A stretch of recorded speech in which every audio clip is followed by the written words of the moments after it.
Thank you very much, Mr. Deputy Speaker. I'd like to welcome the new Secretary of State to his place and thank him for advice sight of his statement and ask how he plans to review or modify current COVID policy.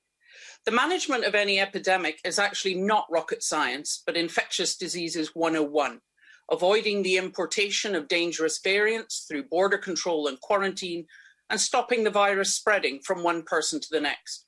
So does he plan to revise the government's quarantine and traffic light system to avoid importing more variants, which, like the Delta, would threaten the reopening of the domestic economy and society?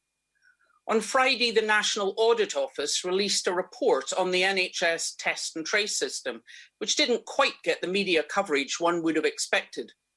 1 year on, Serco is still only reaching 83% of contacts, while Scotland reaches 98% and Wales 95%.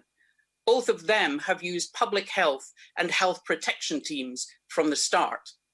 As COVID restrictions are eased, a well-functioning test, trace, isolation and support system will be critical to detect and control small clusters and avoid future surges.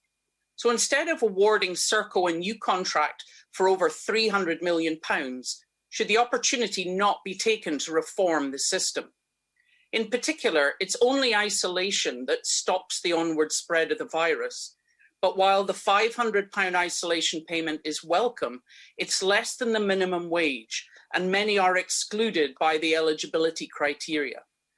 With no results at all registered for almost 600 million lateral flow tests that have been issued, will he shift some of that funding to provide more generous and accessible financial support for those who are asked to isolate?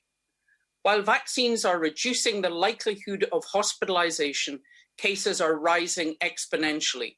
So does he recognise that just allowing the current surge to go unchecked would put pressure on the NHS and run the risk of even more infectious or vaccine-resistant variants emerging?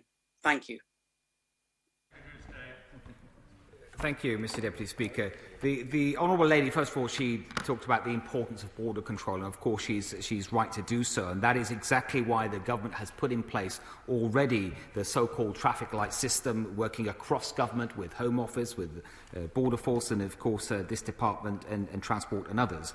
And that is a system that absolutely needs to be kept under review, and that's the assurance that I can give her to make sure that it's doing its job and protecting the people of this country from viruses, but especially from any new viruses or any new variants of COVID-19 that may emerge. She's also raised the issue of test and trace, and she should know that the NHS test and trace system is the largest diagnostic exercise of its kind in British history. We've carried out over 200 million tests, identified over 4 million positive cases, and found over 7 million of their contacts. And every one of these, every time this happens, whether it's in England or Scotland or any part in the United Kingdom, this breaks the chain of transmission and it saves lives. Ms. Allen.